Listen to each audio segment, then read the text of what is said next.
Ladies and gentlemen, I am SidAlpha. For those of you that have been following my channel for a while, you are well aware of the issues surrounding asset flippers and Steam trading card farmers. These two groups that are not always separated from each other have been a blight on the Steam storefront for a variety of reasons. Asset flippers have nearly completely overrun Steam's Greenlight system with cheap, prepackaged game packs that are usually from the Unity or Game Guru asset stores. More often than not, these packages are not even obtained via legitimate legal means and are simply re-uploaded to Greenlight with a mere title change if the asset flipper bothers to put in even that much effort. They then proceed to engage votes for keys and vote botting in order to worm their way past onto the Steam storefront.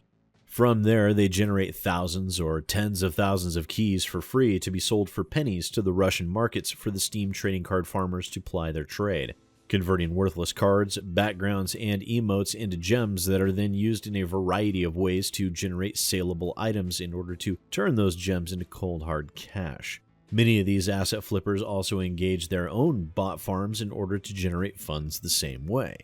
And we've seen this attempted with countless asset flippers like Digital Homicide, BC Interactive, Dentola Studios, Elusive Team, and Zonatron Productions to varying degrees of success. I have yet to even cover Zonatron Productions asset flips, but trust me, they will be drug kicking and screaming into the light along with all the others soon enough. But why do we care? Why does it matter if these pathetic excuses of tuberculotic sputum get their asset flips onto the Steam storefront to begin with?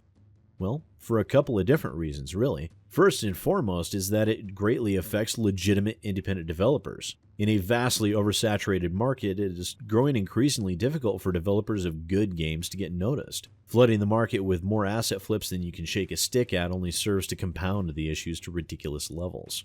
Those honest developers deserve a chance to get noticed. They work their fingers to the bone pursuing their passion in order to bring to us a game that they hope we might enjoy.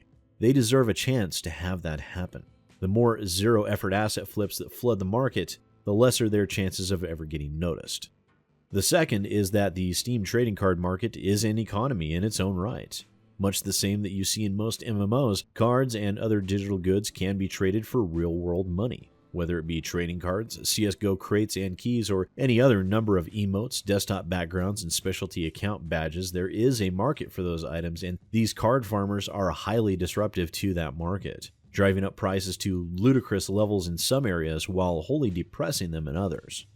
And thirdly, because it is just plain insulting to see a hack of an asset flipper attempting to charge you money for what is more often than not a stolen asset that the original creator will never see a dime of money on. The fact that they think so little of the consumer that they will sometimes even attempt to charge $5, or in the case of BC Interactive and his exceptionally shady attempts at gouging consumers, an insane $15 for just one of his asset flips. The behavior they exhibit is also repugnant in the extreme. Some, like in the case with Dentola Studios, will even go so far as to issue a false DMCA strike on a YouTuber whose only crime was daring to speak the truth. A fairly common tactic of the asset flipper in an effort to silence criticism long enough for their game to worm its way through Greenlight. This tactic is almost always leveraged against smaller channels who will not have the means to fight back. Well, Valve has recognized the significant PR issue that this is becoming, and in spite of the ridiculous amounts of money they still earn from these practices, Valve has decided to release some information on what they plan to do about it. Earlier today, Valve released the following, and it is quite lengthy, so please do bear with me. In our previous post, we described what we believe a successful Steam store would look like and why balancing the interests of all the players and developers made it an interesting challenge. In this post, we want to talk about another group that adds further complexity: bad actors exploiting the store algorithm for financial gain. The reason this group exists is due to various systems that add value to owning games on Steam beyond having the game itself. The best example is Steam trading cards, which also happens to be the primary one that these bad actors are exploiting. We added Steam trading cards in 2013, and they had two main goals. The first, for players, they were small collectibles associated with games. They were tradable, which meant you could collect ones for games you loved by trading away cards for the games you loved less. In effect, they were a way for you to show other players what your favorite games were. We knew some players wouldn't care about them, which was fine. They could simply throw them up on the Steam marketplace and use the results to buy some other game. And 2, for developers, they were an easy way to add extra value to their game and provide rewards to their biggest fans.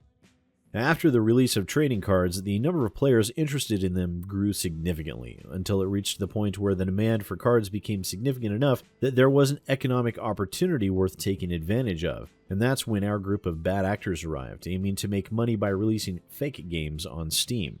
These fake developers take advantage of a feature we provide to all developers on Steam, which is the ability to generate Steam keys for their games. They generate many thousands of these keys and hand them out to bots running Steam accounts, which then idle away in their games to collect trading cards. Even if no real players ever see or buy one of these fake games, their developers make money by farming cards.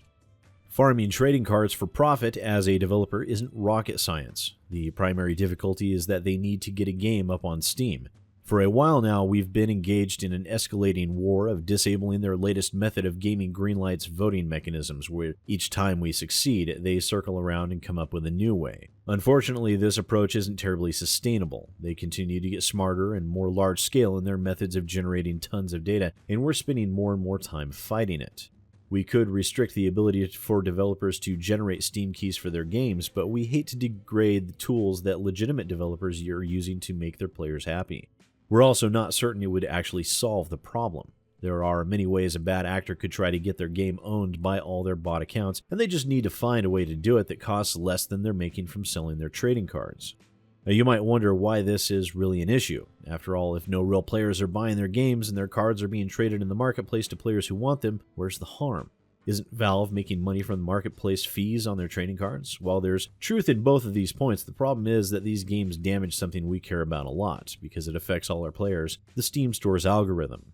As we mentioned in our last post, the algorithm's primary job is to chew on a lot of data about games and players, and ultimately decide which games it should show you. These trading card farming games produce a lot of faux data because there's a lot of apparent player activity around them. As a result, the algorithm runs the risk of thinking that one of these games is actually a popular game that real players should see. So we've decided to take a different approach. Remove the economic incentive that's at the root of the problem. Here's what we're doing. Instead of starting to drop trading cards the moment they arrive on Steam, we're going to move to a system where games don't start to drop cards until the game has reached a confidence metric that makes it clear it's actually being bought and played by genuine users. Once a game reaches that metric, cards will drop to all users, including all the users who've played the game prior to that point. So, going forward, even if you play a game before it has trading cards, you'll receive cards for your playtime when the developer adds cards and reaches the confidence metric. The confidence metric is built from a variety of pieces of data, all aimed at separating legitimate games and players from fake games and bots.